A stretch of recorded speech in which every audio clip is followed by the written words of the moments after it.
Gibran kudu mbok kon keliling meneh lah. Ngebantu kandidat-kandidat kepala daerah saja yang memang diusung Golkar itu loh. Banyak yang goyah loh ini kandidat-kandidat di daerah ini.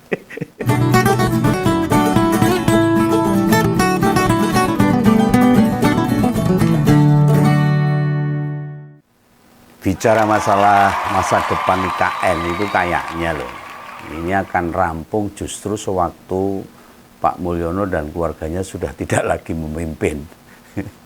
Artinya Pak Mulyono sudah tidak punya power lagi. Ini artinya apa? Dalam 5 tahun mendatang, IKN ya masih terus berproses. Sedikit-sedikit bangunnya gitu. Nah, tahun 2029 belum akan diresmikan Ibu Kota Nusantara itu. Sampai tahun 2029. Ini prediksi Om Begawan.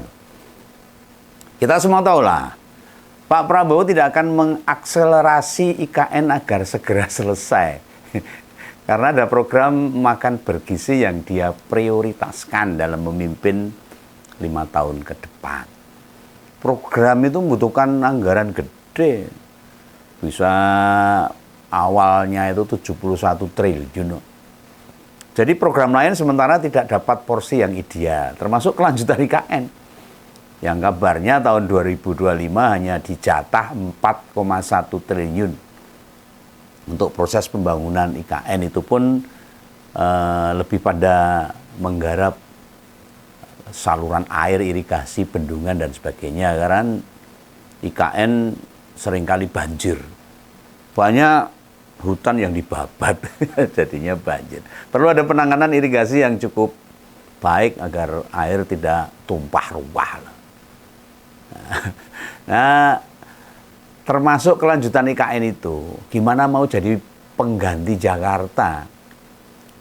Kepres juga belum ditandatangani. Dan juga bila investor asing juga pada belum berminat. Akhirnya IKN hanya jadi pemikiran-pemikiran saja. Ya berproses tetap. Nah, kesalahan mendasarnya adalah Pak Mulyono memaksa anggaran untuk IKN itu gede-gedean, besar. Yang setidaknya di 3 tahun terakhir ini, awalnya tahun 2022 itu menghabiskan 5,5 triliun. Lalu naik jadi 27 triliun. Dan tahun ini, tahun 2024 itu 39,8 triliun. Ya, total sudah 72,3 triliun yang dipakai untuk membangun IKN sampai saat ini.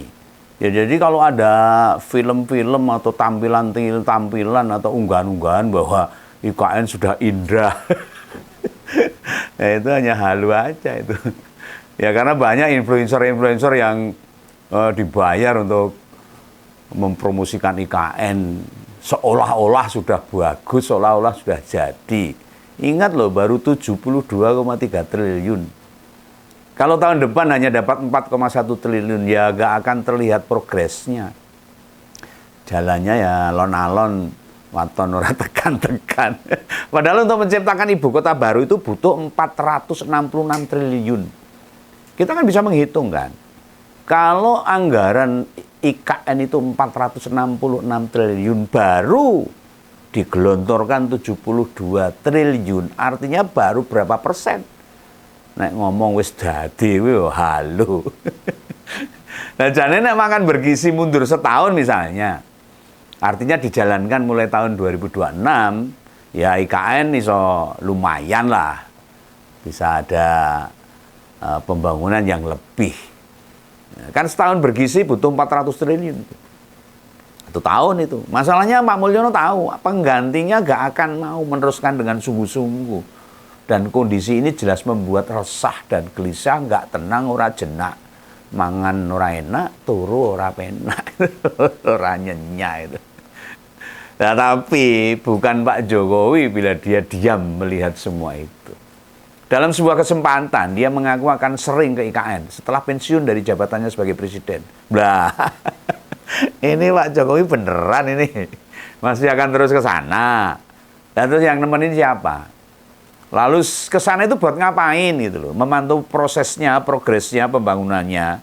Atau nanya berapa investor yang sudah masuk. Atau ini bentuk upaya menekan presiden yang sedang menjabat. Ya toh, dijiko ewuh pekewe. Kan besok wapresnya anaknya ya. Dan tentu sebagai bapak kan bisa bertanya tentang progres IKN kan. Nah, kok mesti ke sana melihat dengan mata kepala sendiri itu apa? Memangnya Gibran nggak bisa dipercaya bilang ngasih informasi? Atau jangan-jangan Pak Jokowi nggak percaya sama anaknya dalam IKN itu sendiri? Walah Pak.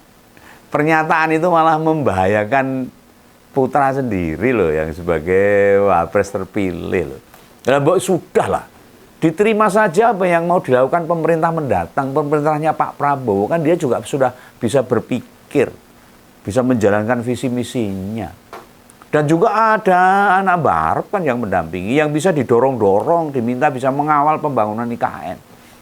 Nah pada Juli lalu, orang dekat Pak Prabowo itu mengkonfirmasi wakil presiden yang diserai memantau progres proyek tinggalan bapaknya itu. Yang katanya itu adalah kehendak rakyat. Piye toh Ki? Katanya itu proyeknya Pak Jokowi. Tapi akhir-akhir ini setelah anggarannya tersendat-sendat dibalik ke itu kehendak rakyat. Nah ini ide, ini menarik ini. Malah memudahkan Pak Mulyono bisa update perkembangan IKN tiap saat kalau gitu. Kalau memang putranya diminta untuk mengawasi progresnya. Tapi apa ya bener. Lah niatan datang ke Borneo bakalan berdampak negatif dan bisa menyulitkan Gibran itu sendiri. Lah mau bagaimanapun, ini saran Begawan tuh. Itu lebih masuk akal. Sudah, ikhlaskan saja IKN itu biar diteruskan Pak Prabowo. Entah diteruskan tahun ini, tahun depan, atau tahun 2029 itu Pak Prabowo sudah mikir itu. Lah karepe kok mau ngujul, mau melepaskan, tidak ikhlas. Ingat loh, keputusan soal IKN kan tanggung jawab kelembagaan. Lembaga negara yang tanggung jawab. Nah, waktu Pak Jokowi jadi presiden, artinya setelah tidak menjabat, itu mesti diteruskan penggantinya, bukan pribadinya. Ini bukan mau membela Pak Jokowi loh. Melainkan justru malah memperjelas. IKN itu tanggung jawab siapa toh? Bukannya dulu Samsul mbak suruh jadi pendampingnya Pak Prabowo itu memang buat memastikan IKN tetap jalan. Loh kenapa sekarang kok ragu-ragu? Sepertinya kok tidak percaya dengan anaknya sendiri. Loh bagi Begawan pribadi loh, dan mungkin banyak ngompolers yang setuju, IKN harus terwujud, benar. Hanya memang belum jadi sekarang itu, tapi jangan dipaksakan. Influencer-influencer ya harus sadar, memang belum jadi. Masyarakat jangan ditipu dengan unggahan-unggahan bahwa IKN sudah bagus, sudah bisa ditempati, bisa sudah untuk ngantor dan sebagainya. Itu halu dan itu kabar yang menyesatkan bagi rakyat. IKN harus terwujud benar. Hanya saja bedanya sama Pak Jokowi. Dia pengen dang rampung selesai dang digoni. Nah ya harus rampung tapi kan realistisnya kan harus lihat juga itu. Realitanya itu kan harus kita lihat juga. Kenapa kemudian tidak bisa dipercepat pembangunan IKN? Ya akibat Pak Jokowi dewe kelewat PD, over confidence lah kalau saya mengatakan. Bahwa akan banyak investor asing yang akan tertarik. Dan nyebut 300 investor asing yang pengen segera berinvestasi. Tekan saya ini mau teludok embuh. Lah melihat realita begitu, ya sudahlah. Mestinya menahan diri. Ikhlaskan masa depan IKN jadi urusan dan tugas presiden penggantinya. Ojo dicekeli, begegek saja. Pernyataan Pak Jokowi akan sering ke IKN itu jelas mengganggu. Nah, kenapa kemudian tidak bisa dipercepat? Ya akibat Pak Jokowi dewe kelewat PD atau over confidence. Kalau Begawan mengatakan bahwa akan banyak investor asing yang tertarik. Oh dia dulu menyebut 300 investor asing yang pengen segera berinvestasi. Tekan saya ini omongannya telutrok itu. Itu aja mbo tuh. Nah melihat realita begitu, ya sudahlah. Mestinya menahan diri, ikhlaskan masa depan IKN jadi urusan dan tugasnya presiden pengganti. Nah pernyataan Pak Mulyono akan sering ke IKN itu jelas mengganggu.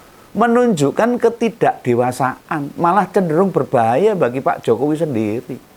Nanti dikira rakyat, dia itu gak move on loh. Kalau pengen tetap ngurusi IKN. Seolah-olah masih terus pengen berkuasa. Nanti pas berkunjung ke sana, ketemu wartawan lalu berkata yang justru menyalahkan pemerintah, kan repot. Wah, bisa ruwet ini. Kan dia juga ngerti seberapa besar kemampuan anaknya untuk jadi politisi. Nah, manuver itu kan berpotensi jadi bumerang toh. Menyulitkan Gibran sendiri nanti sebagai wakil presiden. Ini beneran ini. Ini menurut prediksi Om Begawan atau analisa Om Begawan. Makin ke sini, kok makin tidak bisa dimengerti nih pola dan akrobat politiknya Pak Mulyono. Lagian berkunjung ke IKN itu kapasitasnya apa? Kan sudah nggak jadi presiden. Apa yang bisa dia eksekusi saat ngerti misalnya ada sebuah masalah di IKN? Kan tentunya Pak Prabowo yang tanggung jawab. Atau ketua otoritarnya yang diberi tugas oleh Pak Prabowo. Nah, tidak perlu sok-sokan jadi pahlawan lagi lah untuk menyelesaikan IKN. Sudah selesai menjabat ya sudah, serahkan penggantinya. Dan kasih kesempatan pemerintah pengganti bekerja dengan baik, disupport terusnya, bukan diganggu. Yang diperlukan oleh Gibran itu gimana caranya kerja dengan benar. Dikasih weling, pengingat, atau dikandani, seperti itu. Mengingatkan. Nah, secara beban beda jauh yang dirasakan waktu jadi wali kota sama sekarang jauh loh. Dulu level jabatannya masih ringan, 500.000 truk, satu kota kecil. Oh, sekarang 280 juta rakyat. Lah masih ada bapaknya yang ngebantu, ikut cawe-cawe memudahkan kerja sebagai wali kota. Saat itu gampang, ketok sukses. Lah nek besok itu wes gak ada bodyguard loh. Tidak ada pelindung, tidak ada yang backingi. Jadi beneran mikir dewe itu.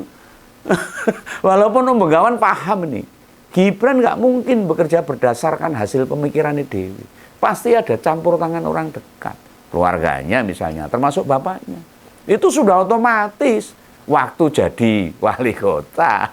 Dan tidak perlu emosi lah jika nanti ada orang yang nyebut lah. Misalnya, ini ada yang nyebut, ini misalnya saya tidak menuduh loh.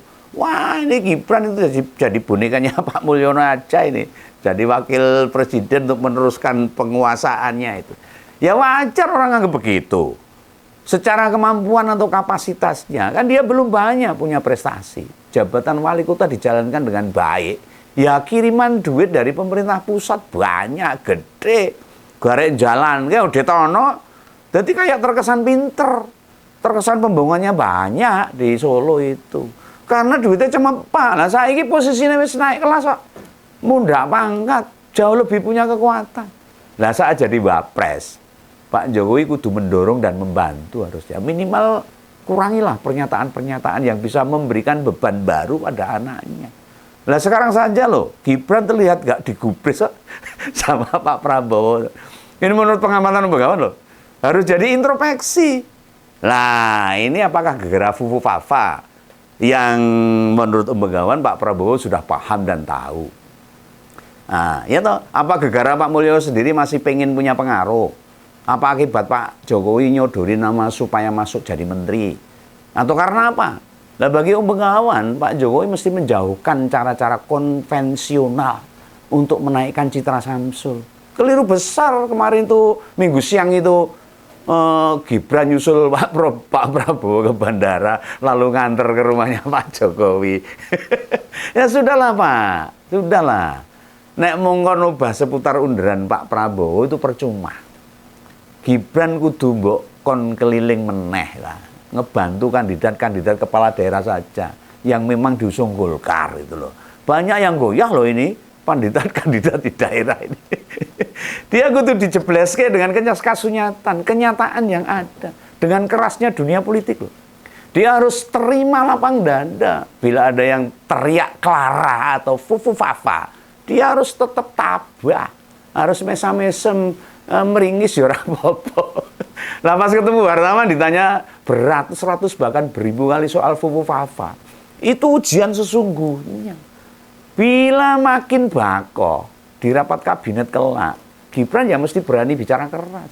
meminta anggaran IKN ditambah misalnya, diperbesar, ditingkatkan supaya ngendang dadi. Dia harus sadar loh. Bapaknya wis dudu presiden meneh, sudah jadi rakyat biasa seperti begawan. Gak iso mbok-mbok eneh. Dia harus fight. Gimana caranya IKN kembali diteruskan dengan sungguh-sungguh. Lo mau bagaimanapun loh. Kayaknya memang jelang berakhirnya masa jabatan presiden, Pak Mulyono benar-benar gelisah. Kalau saya lihat loh, wes manuver-manuver dimainkan. Ada ketakutan luar biasa untuk kembali ke rumah. Kembali ke kehidupan yang dulu. Senyuman Pak Mulyono dan Ibu Negara waktu menerima presiden terpilih di Sumber itu jelas menyiratkan kegalauan yang amat sangat. Ya memang harus tersenyum, tapi nampak menahan beban yang sepertinya sangat berat. Ya sudahlah. Wong itu risiko akibat ulah yang telah dilakukan sejak ada nafsu untuk terus berkuasa. Ngapain begawan melu-melu mikir? Ya, saya tinggal mengungkapkan unek-unek hati saya aja lah. Gitu ya, ini pesan begawan. Salam begawan, salam ngumpul. Dadah.